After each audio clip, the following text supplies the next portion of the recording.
మహబూబాబాద్ జిల్లా గంగారం మండలం దుబ్బగూడెం గ్రామంలో అమాయక ఆదివాసీల ఆక్రందనలు మారమవుతున్నాయి. దశాబ్దాలుగా సాగు చేసుకుంటున్న భూములు, కష్టపడి పండించిన పంటలు ఇప్పుడు పెట్టుబడిదారుల చేతుల్లోకి పెడుతున్నాయి.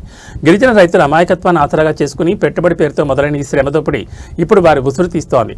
అప్పులిచ్చి అధిక వడ్డీలు వసూలు చేయడమే కాదు, నకిలీ ఎరువులు, పురుగుమందులు, నాణ్యత లేని విత్తనాలతో ఈ గిరిజన రైతుల బతుకులను ఈ వ్యాపారులు అఘాతంలోకి నెట్టేస్తున్నారు. అప్పు కట్టలేక ఇబ్బందులు పడుతున్న రైతుల పంట భూములను దౌర్జన్యంగా స్వాధీనం చేసుకుంటున్న వైనం ఇప్పుడు స్థానికంగా సంచలనం రేపుతోంది. అంతేకాదు, స్వార్థ ప్రయోజనాల కోసం అన్నదమ్ముల మధ్య చిచ్చుపెట్టి వారి గొడవలను ఆసరాగా చేసుకుని భూములను తమ గుప్పెట్లోకి తెచ్చుకుంటున్న వైనం చూస్తుంటే చట్టం ఎవరి కోసం అన్న ప్రశ్న తలెత్తోంది. ఓట్ల కోసం వచ్చే నాయకులు, నోట్ల కోసం అరాచకాలు చేస్తున్న పెట్టుబడిదారుల కబంధ హస్తాల్లో గిరిజన కుటుంబాలు రోడ్డున పడుతున్నాయి. మామిడిగూడెం చెందిన రామారావు, పాపారావు, సురేష్, రవి లాంటి వడ్డీ వ్యాపారులు పంటకు అవసరమయ్యే విత్తనాలు, ఎరువులు, పురుగుమందుల పేరుతో పెట్టుబడి పెట్టి మోసం చేస్తున్నారని అమాయక ఆదివాసీ రైతులు వాపోతున్నారు. ఈ వ్యాపారులు పట్టణాల్లో పేదల రక్తం తాగి శ్రమదోపిడీ చేస్తూ కోట్లాది రూపాయలు కూడబెట్టుకుని అక్కడ భవన నిర్మాణాలు చేసుకున్నారని ఆరోపిస్తూ వడ్డీ వ్యాపారుల ఇళ్లలో ఐడి వంటి సోదాలు చేయాలని గిరిజన రైతులు వేడుకుంటున్నారు. ఇప్పటికైనా సంబంధిత శాఖ అధికారులు, జిల్లా కలెక్టర్ స్పందించి తమకు న్యాయం చేయాలని దుబ్బగూడెం గ్రామస్తులు, రైతులు, ఆదివాసీ సంఘాల నేతలు కోరుకుంటున్నారు.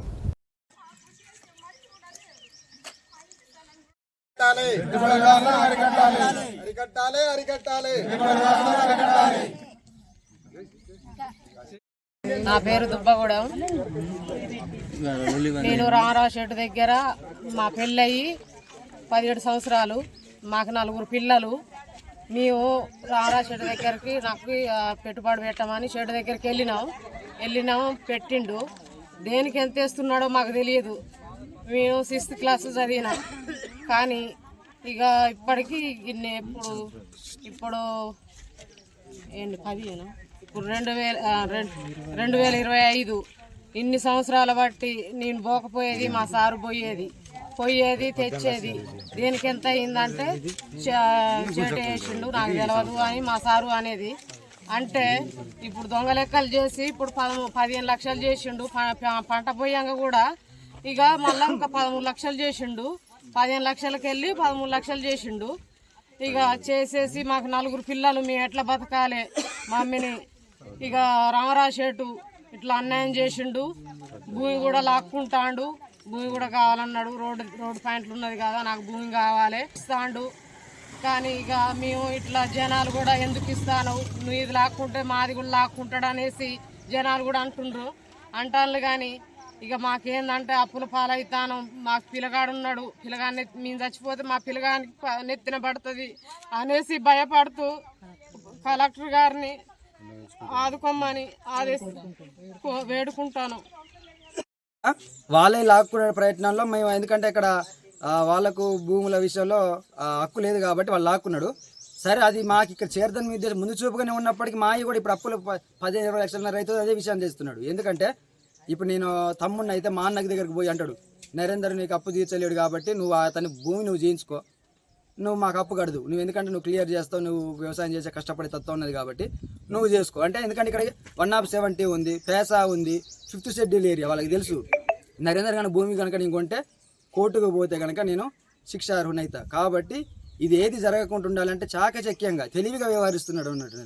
ఎందుకంటే మాలోనే మాకు ఆ డబ్బులు నువ్వు కట్టేసి ఆ భూమిని తీసుకో అనేటువంటి ప్రయత్నం చేస్తూ ఉన్నాడు. ఇదే విధంగా మళ్ళీ మొక్కజొన్న కూడా 51, 52.5 కూడా జోకిన దాఖలాలు ఉన్నాయి. పైన ఇది మరిగూడెం విషయంలో ఇదే జరిగింది. ఇప్పుడు 51, 52 జోకినప్పుడు 500 బస్తాలు పోతే 5 నుంచి 10 క్వింటాల అధిక తరుగుపోతుంది. ఆ ఎడిపోతున్నాయని మేము అడిగితే కూడా మా ఉద్యోగి కూడా ఈ సంవత్సరం పాపం కష్టపడి వ్యవసాయం చేస్తే కూడా ఆయనని కూడా నిర్దాక్షిణంగా ఇది ఇంతే, ఇది దానికి 50 కిలోలకే లెక్క చెప్తుంది అనే మాట మాట్లాడుతున్నాడు. గౌరవ ఏవి గారిని అడిగితే 50.400 గ్రాములు తరుగు, ఎందుకంటే బస్తా తరుగుపోతుంది కాబట్టి.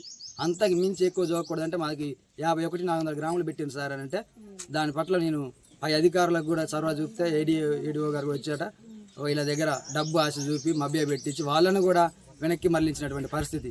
ఈ తరుణంలోనే ఈరోజు మహబూబాద్ కలెక్టరేట్ గారిని సమర్పించి మేము రావడం జరిగింది. రైతులు దాదాపు మాకు లెక్కలకు పోయి వచ్చి మాకు ఫిర్యాదు అయింది సార్. ఫిర్యాదు అయితే మేము మొత్తం వాళ్ళ ఒక్కలని చెక్ చేసినాం. చెక్ చేస్తే చండాలంగా లెక్కలు చేసిండు. లెక్కలు ఎట్లా చేసిండు రామరావు షెట్టు అంటే మొత్తం ఇల్లు తిరిగినాం సార్. తిరిగితే ఏం జరిగిందంటే ₹2 కాదు ₹3, 2.60 ₹3 అవడి చేసింది సార్. ఒక్కొక్క రైతుకు చూస్తే అప్పుడు గతంలో వ్యవసాయం 5 సంవత్సరాలు చేసి బంధు పెట్టినోనికి కూడా అప్పుడు 5 లక్షలు ఉండే సార్, ఇప్పుడు 18 లక్షలు చేసింది సార్. అయితే ఈసారి వ్యవసాయం చేసినందుకు అట్లా మేము కలెక్టర్ ఆఫీస్కి మాకు న్యాయం జరుగుద్దని మేము ఖచ్చితంగా ఈ జనాలు తీసుకొని పోయినాం సార్. ఈ న్యాయం చేయాలని మేము కలెక్టర్ గారికి మెమోరాండం ఇవ్వడం జరిగింది. ఇప్పుడు మాకు న్యాయం చేయాలని మేము మీడియా పత్రిక వాళ్ళకి 7వ వర్గాలకి మన కలెక్టర్ గారికి అందరికీ మెమోరాండం ఇచ్చినాం. ఈ ఖచ్చితంగా మాకు న్యాయం జరగాలి, మీరు అందరు రైతులను చెక్ చేయాలి. మేము చెప్పింది ఒక అబద్ధం అయితే మీరు వాళ్ళు లెక్కలు చేసిన కాగితాలు మొత్తం మీరు చూసి న్యాయం చేయాలని చెప్పి మేము పిటిషన్ చేయడం జరిగింది సార్. పెడుతున్నారు దుబ్బగూడ పరిధిలో. కనీసానికి వాళ్ళు ప్రతి సంవత్సరం వడ్డీకి వడ్డీ వేసి అధిక వడ్డీలు చక్కెర వడ్డీలతోటి వేస్తే లక్షలు దాటిపోతున్నాయి. ఒక కుటుంబానికి 10, 15, 20, 30 లక్షలు కూడా బాకీలో పడిపోయింది రైతు వారిగా. వచ్చినాయి వేస్తే ఆయనకు వడ్డీ సైడ్ వేస్తాక మళ్ళీ రైతుకు మిగిలేదు 20 రూపాయలు, 14 రూపాయలు కూడా పడతలే కూలి రైతు వారిగా. అట్లనే ఈ సంవత్సరం వాళ్ళు ఐకేపీ వాళ్ళు కొన్నారు, దాంట్లో మేము తిరిగినామని చెప్పేసి మళ్ళా రైతు వారిగా పడ్డటువంటి అకౌంట్లో ఉన్న డబ్బుల్ని వాళ్ళ అకౌంట్లోకి మార్చుకొని మళ్ళీ 2250 తోటి అంటూ ఊరియా 300, 260, 70 ఉన్నదాన్ని 500, 600 వడ్డీతో సహా ఇక ఏం చేస్తున్నారు ఒక కట్టకొకటి.